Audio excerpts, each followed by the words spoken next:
Let's be honest from the start. Kindness by itself is not a survival strategy. If you believe that simply being a good person is enough to succeed in this world, you're clinging to a comforting illusion.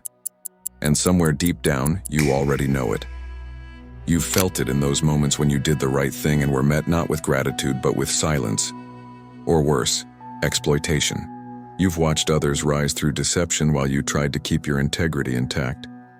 You've been told your whole life that goodness wins, that honesty is its own reward, that virtue speaks for itself. But reality tells a different story. The world doesn't reward purity. It rewards calculation. It doesn't favor the noble-hearted. It favors those who know how to play the game. This is where the wisdom of Machiavelli enters.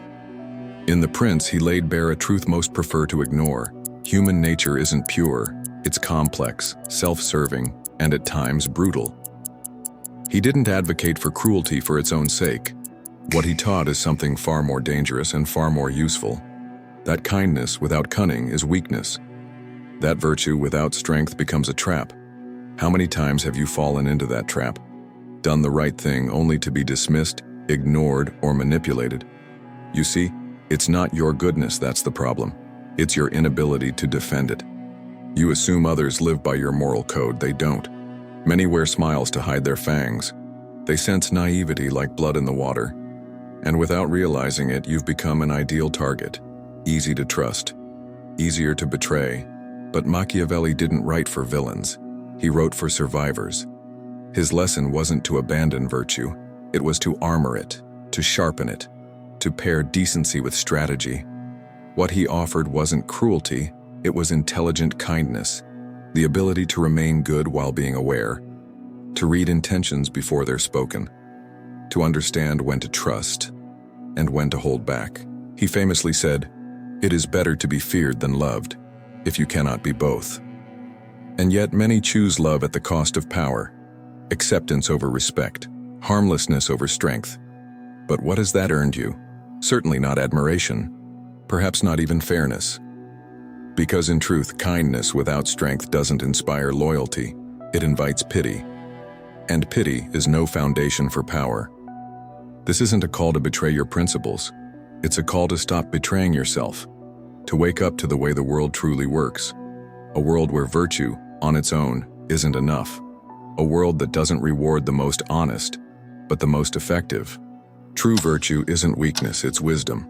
It's knowing when to speak and when to be silent, when to stand firm and when to vanish into the fog. It's knowing that morality is a tool, not a leash. If you've stayed silent just to keep the peace, if you've let others walk over you to avoid confrontation, you already know how costly that kind of goodness can be. This isn't about cruelty, it's about control, not of others, but of your own image, your own influence, your own boundaries. Because here's the truth. The world isn't run by the most just, but by those who understand how to be perceived as strong. It's not enough to be intelligent, you must appear intelligent. It's not enough to be capable, you must project confidence. Perception shapes reality, and Machiavelli understood this like few ever have. The incompetent but bold often rise. The manipulative but composed often lead.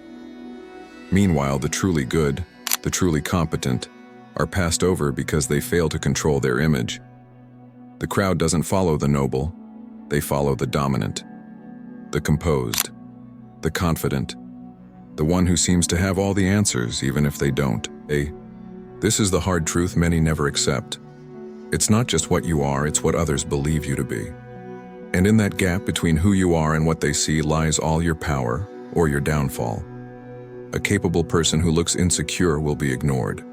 A truthful person who seems weak will be dismissed. A valuable person who doesn't project value will never be seen. So the real art, the power few ever master, is not just being. It's shaping how you are perceived, not through deception but through direction, through control, through subtle mastery of your own narrative. And at the heart of that mastery lies something even darker, yet more necessary: the control of information. Think about it. Why do the most powerful always seem to be one step ahead? Why do they never overexpose themselves? Because they understand that in a world built on advantage, Information is currency. The naive believe that honesty means total transparency, that speaking their mind and revealing their plans is a form of authenticity. But the truth is, the more you reveal, the more vulnerable you become. The less mystery you hold, the more predictable you are. And the more predictable you are, the easier you are to control. Machiavelli wrote that a ruler must know how to conceal intentions, not because he believed in lying, but because survival often requires silence more than speech. Learn to speak only what is necessary. Learn to preserve a part of yourself that no one fully sees. Let them wonder what you're thinking. Let them guess what you'll do next. Because once they can anticipate you completely, they no longer fear you, they manage you. The great players in every field, politics, art, business, understand this. That mystery is power. That silence, when used with purpose, is as strategic as any word. So now the question becomes, how much longer will you wear your heart on your sleeve and wonder why it gets broken? How much longer will you confuse purity with effectiveness? You don't need to change your essence. You need to change your approach. Be good, but be sharp. Be kind, but never naive. Smile, yes, but know when to bare your teeth. This world will never be fair, but you can be prepared. You can remain true to your principles while learning how to protect them. Machiavelli never asked you to become a tyrant. He asked you to stop being prey. So, are you finally ready to stop hoping the world will reward your goodness? Or are you ready to combine intelligence with integrity, strategy with virtue, so that your goodness no longer makes you vulnerable, but unshakable? Most people are conditioned to believe that withholding information is the same as lying. But that's not the truth, it's strategy. It's not about deceit, it's about control. How many times have you spoken too soon, revealed too much, trusted too quickly, and watched it all backfire? How often have you felt the need to explain yourself to people who didn't earn your truth, just to avoid being misunderstood? The truth is, power doesn't come from speaking more. It comes from discernment, knowing when to speak and when to remain silent. Silence is a weapon. The fewer explanations you give, the more authority you command. Why? Because silence creates a vacuum. That vacuum breeds uncertainty. And uncertainty makes people curious. And curiosity, when you control it, gives you the upper hand. If you're constantly explaining yourself, you're signaling that you need to justify your existence. But when your words are rare, intentional, and laced with subtlety, people start listening more closely. You shift from background noise to signal. Now add to that the power of unpredictability. Predictable people are easy to study, easy to use, easy to defeat. When your reactions follow a pattern, you become transparent, an open book others can flip through at will. But when your next move is uncertain, when people don't know what version of you they'll meet or what strategy you'll deploy, you become dangerous. And people respect danger far more than they respect comfort.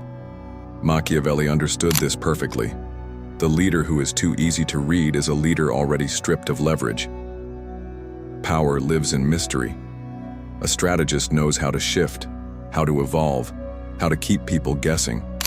If you're always acting out of habit, you're walking into traps that were built for people like you. But when you become fluid, unpredictable, you become impossible to corner. And here comes another deeply misunderstood concept: strategic distance. Most people believe power comes from being constantly present, always available, always on. But the truth is brutal. The more available you are, the less you're valued. Familiarity breeds indifference. Scarcity, on the other hand, breeds demand. The ones who command attention don't need to shout. They carry weight simply by entering a room. Why? Because they aren't always there. Their presence is rare, and in rarity lies power. Machiavelli warned against being overly accessible, not because a leader should act superior, but because too much exposure erodes significance. The more people get of you, the less they appreciate it. Your time, your presence, your energy, it all becomes assumed, expected, taken for granted. If you're always around, you risk becoming invisible. True power comes from managing your presence like a rare currency. Step back. Be missed. Let your silence speak for you. If people only value you when you're always available, then you were never truly respected to begin with. Emotional control is another pillar of real power, and one most people fail to grasp. People confuse control with aggression, with yelling, with force. But real strength is the ability to remain calm when the room is burning, to hold your center when provoked.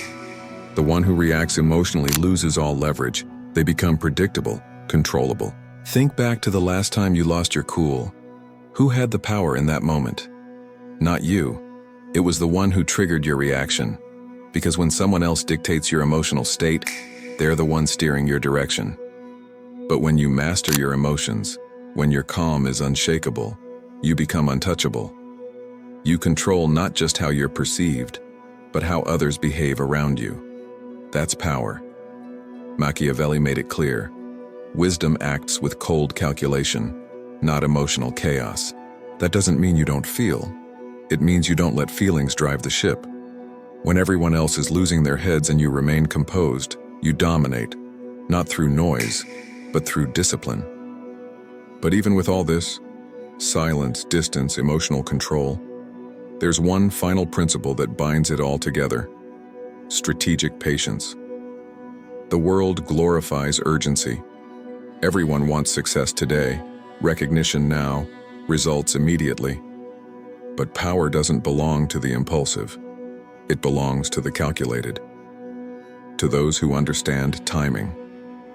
A true strategist is like a skilled hunter. They don't shoot at every sound. They observe, they wait, they calculate. Then, when the moment is perfect, they strike. Fortune doesn't reward the frantic. It rewards those who adapt with patience, those who resist the temptation to react too soon. The average person acts from fear of missing out. The master waits for the move that guarantees a win. So ask yourself, are you rushing because of anxiety or waiting with intention? Real dominance comes not from speed, but from precision. All of this leads to the final transformation, becoming the anomaly. Most people live confined inside invisible scripts. They think the way they were taught, move the way society expects, react exactly how the system wants them to, and then they wonder why nothing changes. But if you want to change your outcome, you must first break the mold. The ones who rise aren't the loudest or most visible. They're the ones who deviate, the ones who can't be predicted, boxed in, or controlled. Because here's the raw truth. The system is designed to consume the average. If you act like everyone else, you will be used like everyone else. Only the exception survives. Only the anomaly reshapes the board. You want to be valued? Be rare. Be sharp. Be impossible to ignore. Speak less, but let every word land like a blow. Walk differently, think differently, and above all, refuse to play by rules that weren't written for your benefit. Once you grasp this, everything changes. You weren't weak. You were just playing the wrong game on the wrong terms by rules that were never written with your success in mind. You weren't overlooked because you lacked value. You were ignored because you hadn't yet learned how to project that value, how to position yourself in a world that doesn't reward authenticity. It rewards perception, presence, and power. But now you know. Now you see the board for what it really is. And with that awareness comes both potential and danger.